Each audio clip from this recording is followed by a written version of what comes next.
जम्मू कश्मीर के सांबा में दरअंदाजी की कोशिश नाकाम हुई है। बीएसएफ ने सांबा सेक्टर में एक दरअंदाज को मार गिराया है। जवानों ने सांबा सेक्टर के मंगू चेक पोस्ट पर दरअंदाजी को मार गिराया है। पाकिस्तान की तरफ से आलमी सरहद पार करने वाले एक शख्स के मुश्तबा सरगर्मी देखी गई, जिसके बाद से जवानों ने उसे ललकारा है, लेकिन दरअंदाज सरहद की तरफ बढ़ता रहा।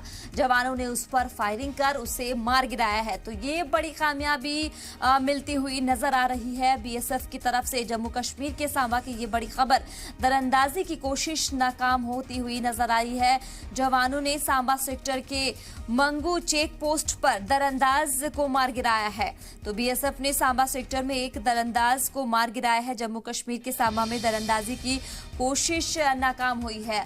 जवानों ने उस पर फायरिंग कर उसे मार गिराया है, जिसके बाद से जवानों ने इसे ललकारा है, लेकिन दरअंदाज सरहद की तरफ बढ़ते चले जा रहे थे। आखिरकार जवानों ने उस पर फायरिंग शुरू कर दी और उसे मार गिराया है। जम्मू कश्मीर के सांबा की ये बड़ी खबर आप तक पहुंचा रहे हैं। दरअंदाजी की कोशिश नाकाम होती हुई नजर आ रही है। बीएसएफ ने सांबा सेक्टर में एक दरअंदाज को मार गिराया है। जवानों ने सांबा सेक्टर के मंगू चेक पोस्ट पर दरअंदाज को मार गिराया है। आपको बताते चले कि ये जवानों ने उस पर फायरिंग कर उसे मार गिराया है।